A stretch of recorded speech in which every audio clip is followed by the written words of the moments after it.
Tonight on NewsVision, a controversial figure visits campus leading to uproar. We will tell you who it was and what happened.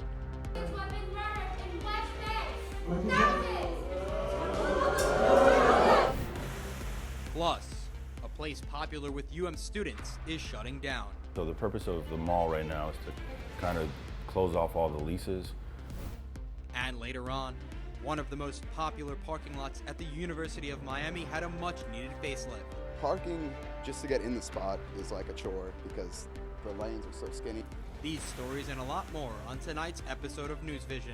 It starts right now.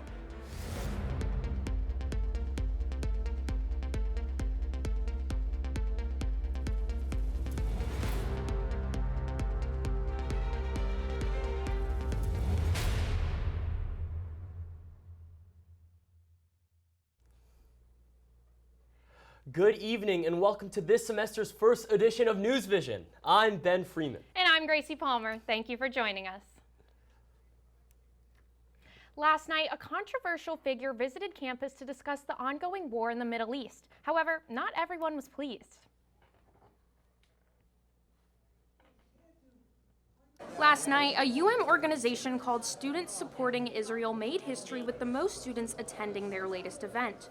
More than 160 students gathered at the Donna Shalala Center to see and hear a conversation in support of Israel, with a panel that included world-renowned lawyer and former Harvard professor Alan Dershowitz.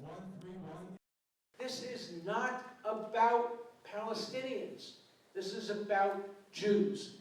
And it's only about the perpetrators. And we have to change that narrative, and we have to change that direction, and we have to alert the world to the double standard and the hypocrisy that is applied to Jews when they defend themselves. But despite a warning from the panel's moderator, please do not interrupt the panelists at any time while they are speaking. If this occurs, you will be escorted out. this did not stop some students who are members of the organization called Canes Supporting Palestine from voicing their opinion. Session after. Kids have been murdered in West Bank. Stop it!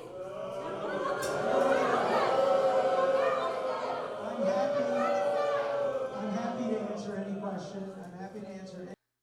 She was escorted out by UMPD, who had a heavy presence during the event. Other students were also upset that UM had invited Dershowitz, who is known for his role representing O.J. Simpson and Jeffrey Epstein, and he recently made headlines as his name was included on the list of visitors to Epstein's private island. The Miami Hurricane newspaper had initially reported that Dershowitz was a frequent visitor to the island, a claim they have since retracted.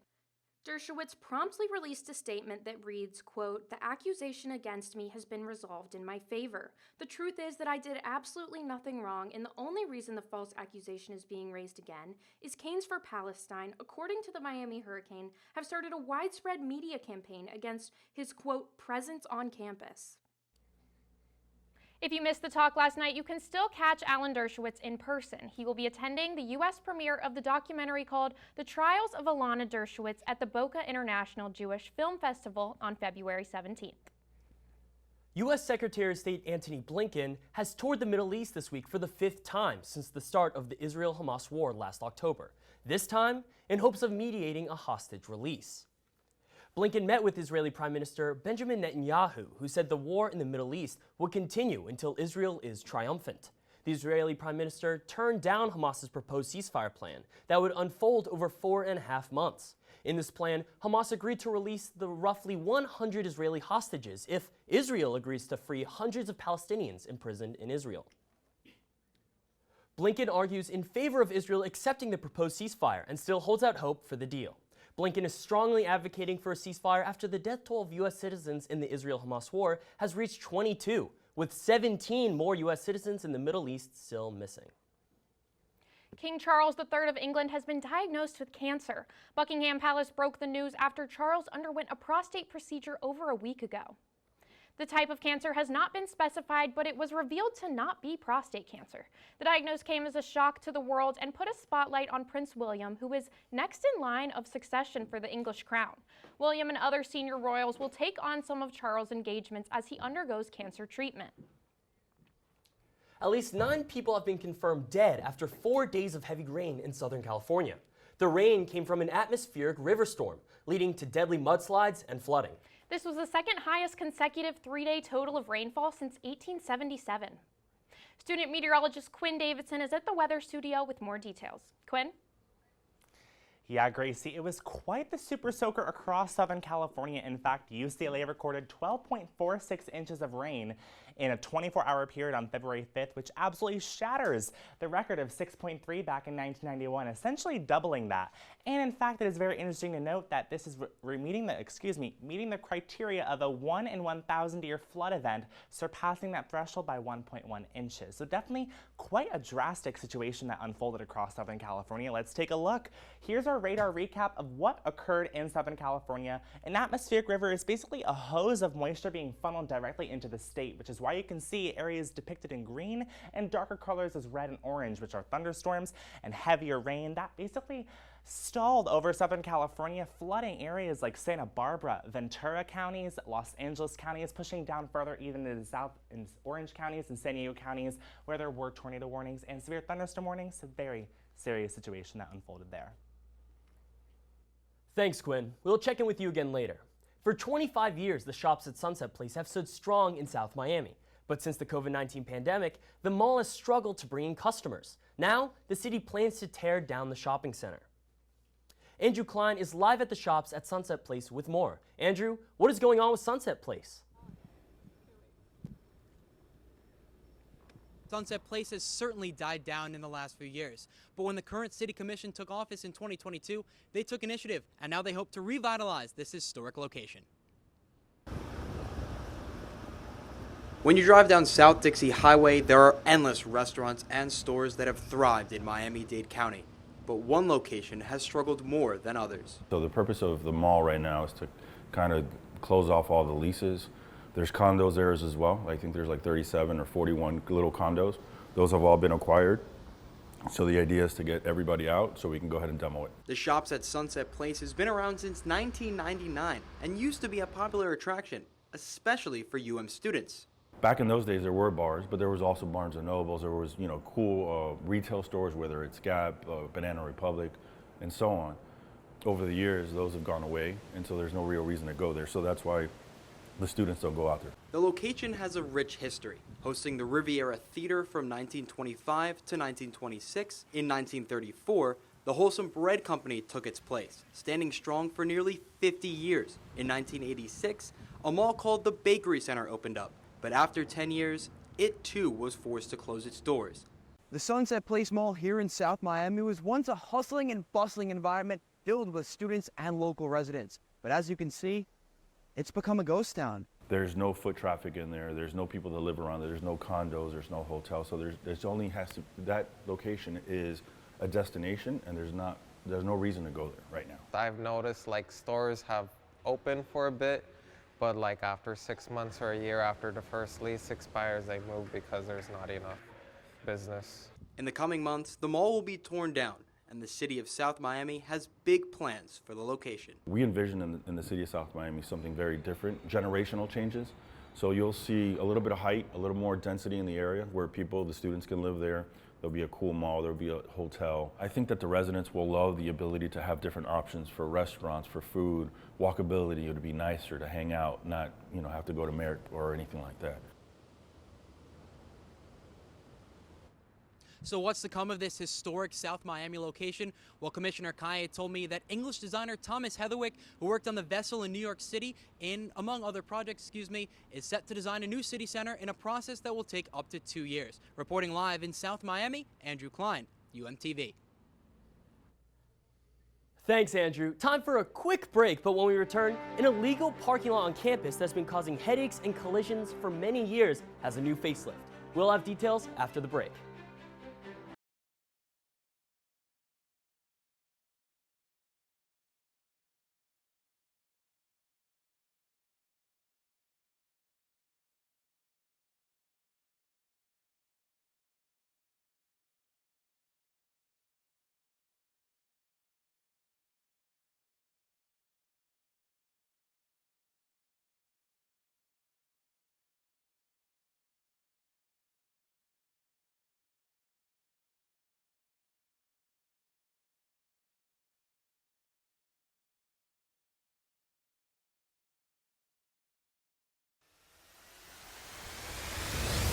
Tonight on NewsVision, the University of Miami School of Architecture has lost an influential professor who will show you how he is being honored.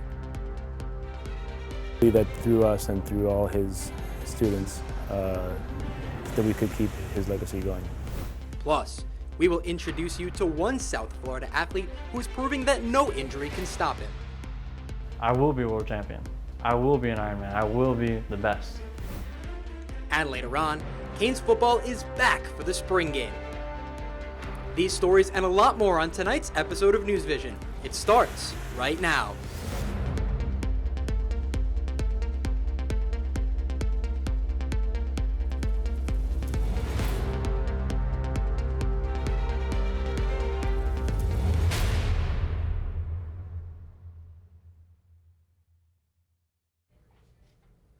Good evening and welcome to this week's edition of NewsVision. I'm Manny Nacarado. And I'm Regina Potenza. Thank you for joining us. The University of Miami community is mourning the loss of renowned architect and esteemed professor Teofilo Victoria, who passed away last week. Professor Victoria taught at UM in various roles since 1986. His close friend and colleague Oscar Carrera has stepped in to take over Victoria's classes. Carrera says Victoria, who often led summer trips abroad and made unique connections with each student, will be missed dearly. I think that the future generations are going to miss, of students are going to miss the one-on-one interaction that with him that we all enjoyed and we all learned from. But hopefully that through us and through all his students, that we could keep his legacy going. The university held a ceremony asking friends and students to write letters to Professor Victoria's family. He served UM in different roles during his tenure, including Architect Associate Professor, along with undergraduate and graduate program director. Professor Victoria was 70 years old. Former Florida Governor and U.S. Senator Bob Graham, known for his commitment to public service, died on Tuesday. Graham dedicated his life to public service as he represented Florida for almost 4 decades. He worked in nearly every branch of government throughout his 10-year career, starting in the Senate legislature, graduating to the governorship, and ending up in the U.S. Senate.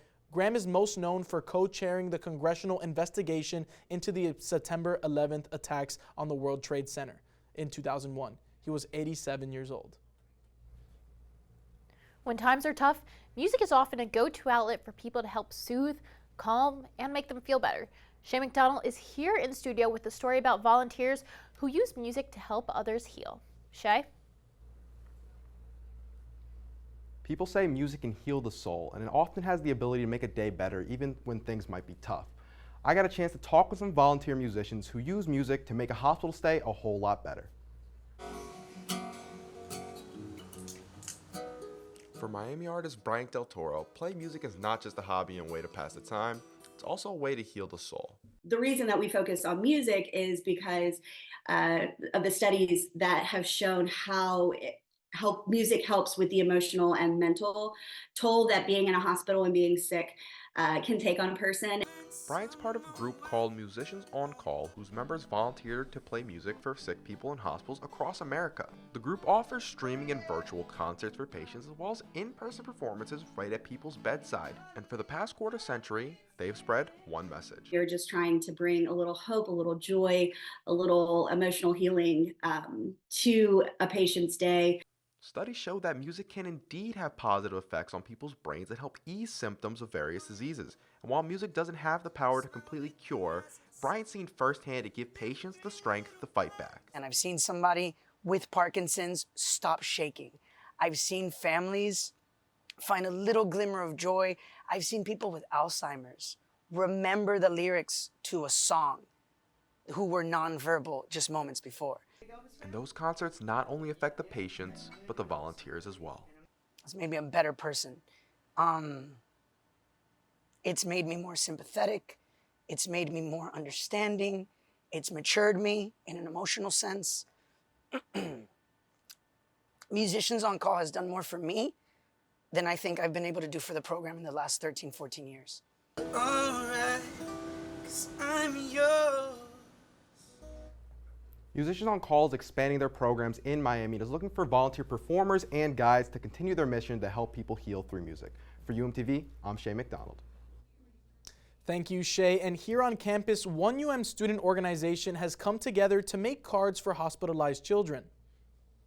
For most students, the University of Miami's American Red Cross organization is a good way to get involved in the medical and philanthropic community. It has been helping the South Florida community since 2021 by going to homeless shelters, organizing blood drives, and writing cards for children undergoing medical treatments in hospitals. They're sent to kids of all different kinds of experiences, whether that's being in the hospital for a few days for a scary procedure, or somebody who's been in the hospital for their whole life and just supposed to provide people with a sense of relief in some way, just a little reminder that people are thinking of them. The Red Cross organization teams up with Letters of Love, which is a nonprofit organization that sends letters to children's hospitals nationwide. Another UM organization is hosting an art exhibit on campus that brings creativity and culture into one place. Lead reporter Billy Brightman is live outside the Lakeside Expo Center campus where this art installation is being displayed. Billy, what's happening there?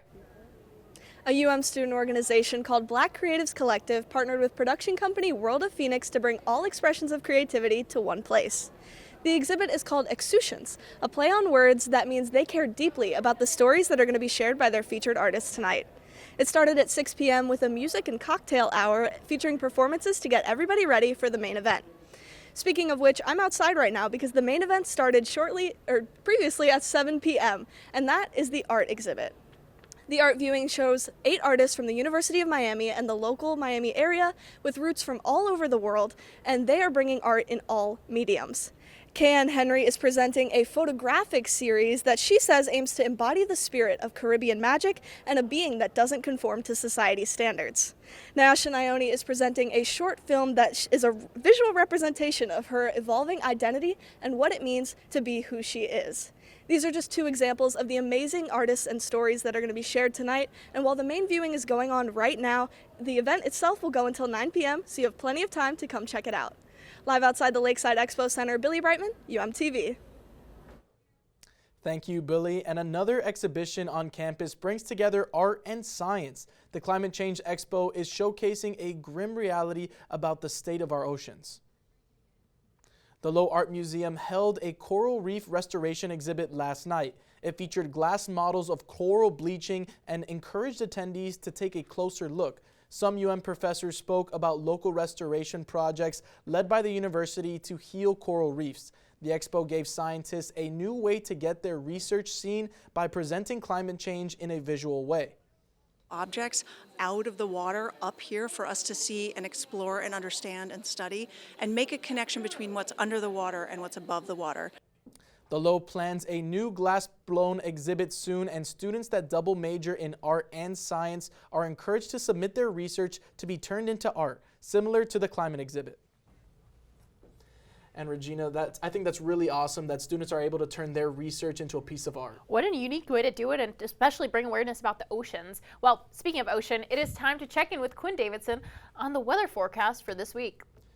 Quinn, is it getting warmer or is it just me? Manny, I swear you are not going crazy. Temperatures have been on the increase the past few days. And right now across South Florida, who isn't 79 degrees? That is Fort Lauderdale there at 81 degrees. Everyone else sitting at 79, very comfortable for this time of year. Although our temperatures are climbing, the average for this time of year is 84, but Monday we should be approaching the 90s. 88 degrees is our forecast high, and this is the same day as Earth Day. So I know UM has a lot of campus events happening on Earth Day. We'll have near record heat. The record high temperature is 91 back in 1905, and it'll be nice and steamy as we have some humidity increasing. And I know it's not just me, it's been very dry here across South Florida. In April, we've only had just less than half an inch, 0.45 inches of rainfall. That is just 1.26 inches below average for this time of year. So any rain in the forecast, the closest we'll get is next Wednesday, unfortunately remaining very dry for the next 7 days. Back to you. Thank you, Quinn. And Miami is not the only place feeling the heat. Australia is also suffering from severe heat waves that are causing some damage. According to Australia's Reef Authority, the Great Barrier Reef have suffered its highest heat stress on record. Experts call it one of the most serious and extensive coral bleached records in recorded history, but it's too soon to tell the full impact. In the meantime, scientists are using a new type of drone and artificial intelligence to determine the extent of the reef damage caused by climate change.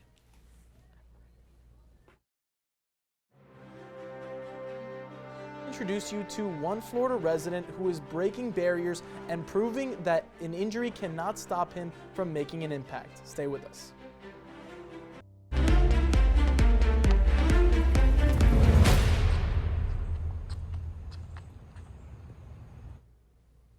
Florida now has a new law limiting the number of banned school books that residents are allowed to challenge. Starting on July 1st, people without children in a school district can only file one complaint per month. Republican Governor Ron DeSantis signed this bill into law on Tuesday in Jacksonville, where he has said some school districts may have gone too far in removing some titles. Are taking the curriculum transparency and they're trying to weaponize that.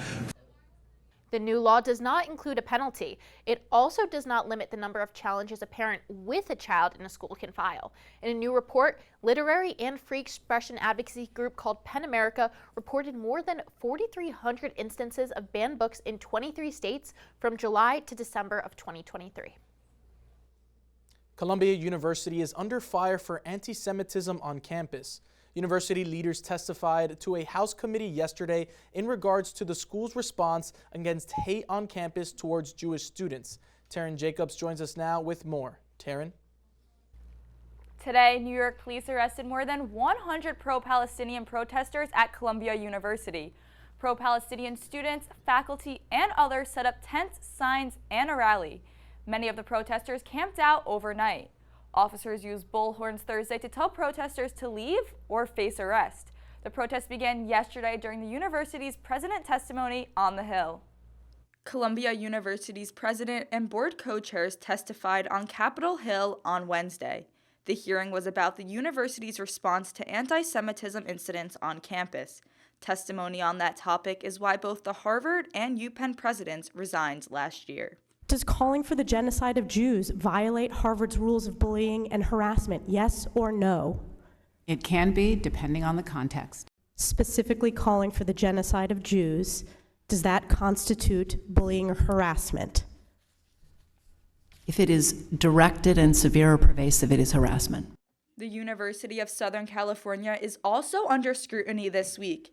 It says that its pro-Palestinian valedictorian cannot deliver the graduation speech because of security concerns. I stand by human rights, and I continue to. That's not something I'm going to apologize for. A report out this week from the Anti-Defamation League shows record numbers of anti-Semitic incidents across the country last year. It says incidents skyrocketed after Hamas attacked Israel on October 7th. We have never, ever seen anything like this. The Council on American Islamic Relations says Islamophobia also has been on the rise since October. We've seen a spike of almost 3 to 4 times the number of incidents, hate incidents. Taryn Jacobs, UMTV. This past week, Dubai was flooded with the heaviest recorded rainfall in the country's history. The airport and many school districts were closed due to the flooding, and much of the United Arab Emirates is still out of commission while the water drains. Quinn Davidson is here to update us on the situation. Quinn, what's going on? You guys, some crazy videos coming out of Dubai, these insane flooding. We had so much rainfall in the country that was a year's worth of rain falling in just one day. It was the most they've seen since records began in 1949. What we know now is at least 21 people have been killed in the floods, and this was an insane precipitation event as it just kept pouring and pouring and flooding the neighboring regions. We saw many different flood zones with cars and tarmacs on the plains. They had lots of rainfall in just a 24-hour period, and this is something interesting because Dubai has been experimenting in the past few decades with cloud seeding. And what cloud seeding is it basically pumps moisture into clouds, and that creates enough moisture for rain to fall. There is no direct link right now if whether or not cloud seeding was connected to this event, but it is something that they are going to continue to study in the next coming weeks. Thank you, Quinn. Florida has the highest annual average of motorcycle accidents in the country, according to the National Safety Council. In 2022, almost 670 people died in the Sunshine State after being involved in a motorcycle accident. but one young Miami native actually credits such an event with saving his life.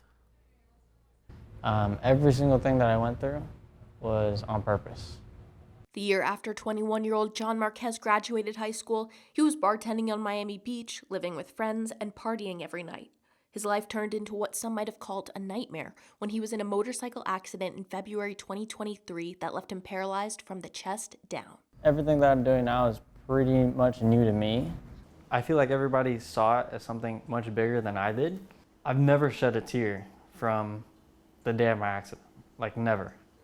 And to see everybody like so emotional about it, I was like lost because I didn't understand it at all. While John was in recovery, he came to the realization that his injury may have been an opportunity to change his life. My entire life was money and girls. That was it.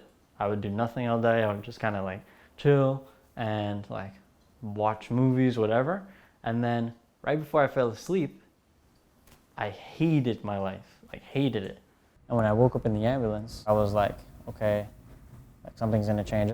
A few weeks after the accident, John found a new purpose in life, training for para-triathlons with the ultimate goal of making Team USA. He's been like that since he was young. He liked to do things he couldn't do. He liked to do things that were challenging, you know? And he loves like finishing. With the help of his doctors and physical therapists, John has been training up to 7 days a week to prepare for his para-triathlon. A lot of times in that situation, people are asking me really big questions. When am I going to walk again? Is my life over? You know, how am I going to participate in society? And John was more just like, how do I get back at it? And that was there from day one. I saw it. John has now been training for para-triathlons for just under a year. On April 14th, John had one final chance to qualify for the National Para-Triathlon Championship by swimming a mile in the ocean, biking 12.5 miles, and wheelchair racing 3 miles in record time. Like I was born to win. I wasn't born, like I don't train so that I can compete. I train to win. So my goal, I guess, is like exactly that, to win, to be world champ. I don't know who you are, but I'm coming after your spot. I will be world champion. I will be an Ironman. I will be the best. After about a year of training, last Sunday, John qualified for the USA Para-Triathlon National Championship. In Wisconsin on June 23rd, John will compete against the best para-athletes in the country for a chance to take home the national title. And still ahead on NewsVision, the women's basketball team here in Coral Gables brought in a few familiar faces for the 2024-25 season. Find out who they are when we return.